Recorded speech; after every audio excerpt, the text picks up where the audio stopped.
Hi everyone, we're going to start again on chapter 12. I don't know about you, but staying inside is beginning to take its toll on me, so I hope this is helping. Chapter 12, Self-Loathing.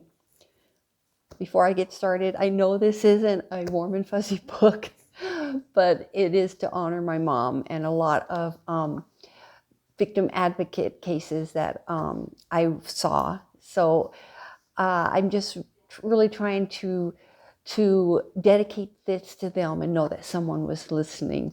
So it may be a little bit of a downer book, but I think it's an important one. So I hope you are enjoying it. Anyway, chapter 12, Self-Loathing. At 1 a.m, Jody convinced Doug to give her the keys to the car so she could drive home. She was exhausted. Her feet hurt and she had just wanted to go home. She had perspired through her dress from all the dancing so that the fabric was sticking to her back. She wanted nothing more than to take a quick shower and go to bed. On the drive home, Doug laid his head against the headrest in the car and hummed tunes from the evening. He was in a pleasant stupor of drink, perfume, music, and thoughts of a huge bonus. As they turned into their driveway, Doug looked over at Jody. Her face was bathed in light from the street lamp in the corner of their yard. "You're pretty the way the light hits your face." Jody looked over at him cautiously as she waited for the garage door to open. "Thank you," she said timidly. "No, I mean it. You were really good tonight. John was really impressed with you." His words tumbled over each other with just enough coherence to be understood. But while his eyes stayed on her face, his words betrayed his thoughts. "Boy, that Leona sure can dance. She has some moves I've never seen before. At one point I thought she was going to fall out of that dress." Jody was focused on pulling the car into the garage and didn't notice him staring at her. "Yes, she's very good," she answered absently. Jody put the car in park and turned off the engine. Grabbing her handbag and shifting to get out the door, she said over her shoulder, "Doug, you go on in and get into bed. I'll lock up." Doug mumbled some kind of response as he swaggered into the house and down the hall to their bedroom. Jody locked the back door, kicked her shoes off in the hall, and headed straight to their master bath to rinse off. After a few minutes of standing under tepid water, Jody toweled off, put on the cotton t-shirt she always wore, and walked out of the bathroom, glad that her bed was waiting. She was so tired. The good thing about Doug having a little too much to drink, she thought, was he'd already be asleep. She knew she'd probably have to remove his clothes and push him over to his side of the bed, but it was the least of her cares. She just wanted to go to sleep. As she stood in the door of the bathroom with the light framing her body, she looked up to see Doug lounging on the bed like a centerfold model. He was naked. Doug? She wasn't sure she was seeing what she was seeing. "I don't want you to wear anything to bed, Jody." He raised his eyebrows as he said words he was certain would turn her on. He wasn't asleep. In fact, he was horny. Jody cringed. She hesitated at the door of the bathroom. Doug, don't you think you should get some sleep? Don't you have a golf game in the morning?" She said the first thing that came to her mind, hoping he'd take the hint. "I'm never too tired to make love to my wife. Besides, it always calms me down. Now come here." Jody turned off the light to the bathroom in slow motion. She walked to the bed in the soft glow of light shining in the window from the outside street lamp. She tried again. "I'm just a little tired is all. It was such a long evening, and I know you must be tired too. I don't want your game to be off since you have to get up so early. Don't worry about me. Oh, I know what your problem is. You think it's your night off. But I just thought of something. Since it's almost 1 a.m, technically it's my night on," he said with a chuckle that grated on Jody's nerves. Jody stood at the side of the bed, reluctant to move her t-shirt. "Oh, don't you want to make love to me?" The hardness in his tone belied his drunken state as the crease between his eyes grew into a deep crevice. Jody could tell Doug's mood was beginning to sour and quickly removed her t-shirt as she lay down next to him. "Of course I do," she lied. He climbed on top of her with the speed and grace of a dog smelling a bitch in heat. His weight, as he landed on her, forced the air from her lungs with startled pressure and made her utter a surprised groan. Doug mistook the noise of passion. As he started kissing her neck, he grabbed her wrists and swung them above her head in a tight and painful grip. She wiggled beneath him, trying to get air into her lungs. The more she wiggled, the more turned on he became. Then, with his weight in his hands and shoulders, he raised himself above her, placed his knees between her legs, and forced them open. He entered her swiftly, and it caused an ache like a sharp scrape on a raw wound. His love-making was fast and sweaty, with no regard for her readiness. His grunting reminded her of a pig rooting for food. She turned her head away from him on the pillow and tried to distance herself from the situation by thinking of other things. The party, tomorrow's chores, the wish that she was far away. She prayed it would be over quickly. Doug had buried his face in the pillow beside her head, unaware that she had turned away, that she had stopped moving, or that she was silently crying. He continued to hump her up and down with furious pleasure. He was half passed out from the alcohol, but glad it had slowed down his orgasm. Then, with a sudden shudder of release, he fell on top of her with all his weight, a small sound of contentment expelled from his throat. He lay there, slowly letting his system take him into the realm of sweet, satisfied unconsciousness. Jody lay for a moment. She heard his breathing slow into a gargled snore. She carefully pulled her wrist from his slackened grasp. When she thought he was fully asleep, she slowly pushed his shoulder and rolled him off her. As she squirmed out from under him, he fell onto his back beside her. She reached down to pull the covers over him when she heard him softly mumble, "Maybe you should get a boob job. It's like making love to a board." The words were spoken so quietly Jody knew he was saying them in his sleep, which hurt more than he had been awake, because she knew it was how he truly felt. She left the sheet tangled around his calves, pulled the comforter from the foot of the bed, and covered her naked form. She rolled over onto her side, glad that the love-making was over, but hurt to realize that he'd been thinking of Leona and her bountiful curves. She heard him start snoring again. She felt ashamed and didn't know why. She buried her face into her pillow as the tears slid across her nose and down the side of her face. To hide her grief-filled hiccups so she wouldn't wake Doug, she placed her hands deeper under the pillow to pull up around her mouth when her fingers brushed against something hard. The surprise of feeling something under her pillow temporarily distracted her from the pain. She lifted up enough to pull out whatever had stemmed the flow of tears. "Oh, my sweet baby," she said to herself. She slowly held up the tiny plastic Tinkerbell doll and watched the glittered wings sparkle in the subdued lighting cast from the moon through the window. Dougie J. She thought back to the beginning of the day like it was weeks ago, and remembered Dougie J. had been in the kitchen doorway when Doug was berating her over the bills. She could see in his eyes as he stared at them that he had seen her hurt.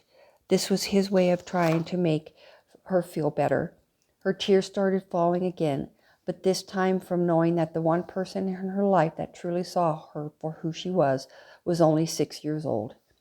She held the doll to her chest as she lay back down on the pillow and let the cold plastic warm to her body. With a contentment she hadn't felt in a very long time, she slowly let herself float into sleep. She dreamed, a restless dream. She dreamed she was a fairy in a torn blue dress, running and running because she couldn't fly. She couldn't fly because her wings were broken, and from behind her she could feel the breath of a giant boar chasing her. The boar was breathing loudly and snorting. She was afraid, and she couldn't run fast enough, and with every few steps she could feel the sharp poke of the boar's tusk on her back. He was beginning to eat her. She was so afraid because she was lost. She just kept running. She ran throughout the night, and as she ran, her subconscious warned her she had no power. She would be consumed. The giant pig would win out and destroy her.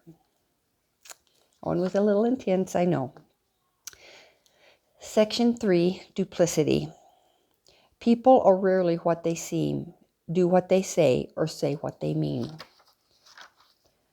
Chapter 13, Archer's Secret. Jody stood at the kitchen sink ready to wash the breakfast dishes. She and Doug had overslept, and if Archer hadn't called and told Doug their tea time had been changed to 9, they might have slept until noon. The kids had finished eating and had scattered to the far corners of the house, afraid they'd be made to help her if they lingered. She had awakened with a slight headache and her right palm hurting. It had taken her a moment to remember the night before. the nightmare that had caused the headache she was trying to tamp down, and the reason as to why her hand hurt. When she could focus clearly, she had lifted her hand to find she still clutched the tiny plastic Tinkerbell doll and had held it so tightly through the night that it had caused a bruise to form and had left an impression of tiny wings on her palm. As she absently rubbed her palm and held it under the cold water of the faucet, she stared out the kitchen window to watch Dougie J and Dayla. They were playing on the playset. Rather, Dougie was playing and Dayla was twisting herself around and round on one of the swings. Jody knew Dayla was enjoying herself, but only when she thought no one was watching her, an adolescent behavior that Jody was all too familiar with, since both of her two older girls also went through the phase. The "I'm too old for childish toys, but still young enough to wish I wasn't" sort of thing. She watched her kids, pondering their sibling relationship, and longed for the chance to be outside with them, enjoying her flowers, yard, and the green shade of the trees, or maybe taking a walk along the greenway outside their fence that paralleled the Mississippi River, a place that always brought her peace. Her meandering mind returned to her kids when she heard Dayla laugh at something Dougie had said in one of their rare moments of camaraderie. She had to admit she felt a little guilty, having given Dougie J the playset for his birthday. It was the most extravagant gift they'd ever given any of the kids, and it went to Dougie J. It screamed of favoritism, and she was afraid it would distance Dayla from Dougie out of jealousy. But in her own defense, she never wanted the thing. It was all Doug's idea to give it to him. In the secret thoughts of a troubled mind, it bothered Jody that their girls always seemed to take a back seat to Dougie J. She knew Doug adored all their children, but everyone in the family knew that Dougie J, apart from being their youngest child and only son, was Doug's pride. He was what Doug referred to as his little legacy and his final chance to help pass on the Warren name. To Jody, Dougie was simply her baby and the one person that seemed to be able to peek into her thoughts and decipher her feelings. The one man in her life who truly understood her was only 6 years old. She sometimes thought being so emotionally attached to Dougie perhaps was not normal. She had a connection with him she couldn't explain. She loved all her children the same and loved them with her very soul, but it seemed she could feel Dougie even when he wasn't near her. She could feel his hurts and his wants to the point where it physically affected her. From yesterday's sweet gesture of him leaving the doll under her pillow, she suspected it was the same for him. Shaking herself free from the doldrums, as her mother liked to call them, she finished rinsing the dishes, wrung the sponge out, and turned to wipe down the table. As she turned around, she gave out a little gasp. "Oh, Archer, I didn't see you there. You gave me a start." Checking himself as if being caught with his hand in the cookie jar, he coughed slightly and turned his eyes to anywhere but Jody. "Sorry, someone left the front door open, so I let myself in. I saw you daydreaming and didn't want to disturb you." The expression on his face when she turned around, the softness surrounding his eyes, had confused her, but had changed so quickly she wasn't sure if she wasn't imagining it. "It must have been one of the girls," she said, referring to the front door. "How long have you been standing there?" She clutched her free hand to her breast. "Just a moment or two," he lied. Truth was, he'd been standing there quite a while. He had let himself in, and when he had stepped to the kitchen door and saw Jody just standing with her back to him, he had stayed quiet and just stood looking at her. "Oh, well, I hope I didn't do anything to embarrass myself." "I don't see how that would be possible. I saw you watching the kids and just liked the look on your face. You take on such a gentle, loving look when you look at them." "Oh, well, I guess it's just part of being a mother." "Maybe," he said, "but I've seen other women with their children, and for some reason you have a look of pure love. Of course, with a face as pretty as yours, it probably comes naturally." Thank you," she stammered, trying to keep her eyes from their incessant blinking when she was embarrassed. "But I think you're biased. Look at me, I'm totally forgetting my manners. Why don't you sit down and I'll get you a cup of coffee and let Doug know you're here." "That would be great." Archer walked slowly to the kitchen table, brushing her left arm ever so slightly with his right one. "Don't worry about hurrying Doug, though. We have plenty of time." Not noticing the touch, Jody explained as she got down a cup. "He kind of overslept. We had a late night. Have you eaten? Would you like some breakfast?" "No, I haven't eaten yet, but you don't have to go to any trouble. I can grab something at the clubhouse." "Don't be silly. It's no trouble. I'll make it right now." Jody turned away from him and started rummaging the cabinet for a skillet. She was so intent on making Archer's breakfast she didn't notice he'd gotten quiet. Archer was so intent on watching Jody move about the kitchen, he didn't care that the talking had stopped.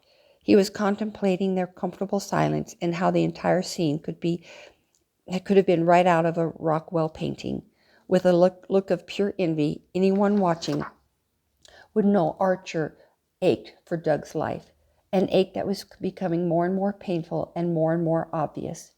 As Jody worked, it was Archer's turn to daydream.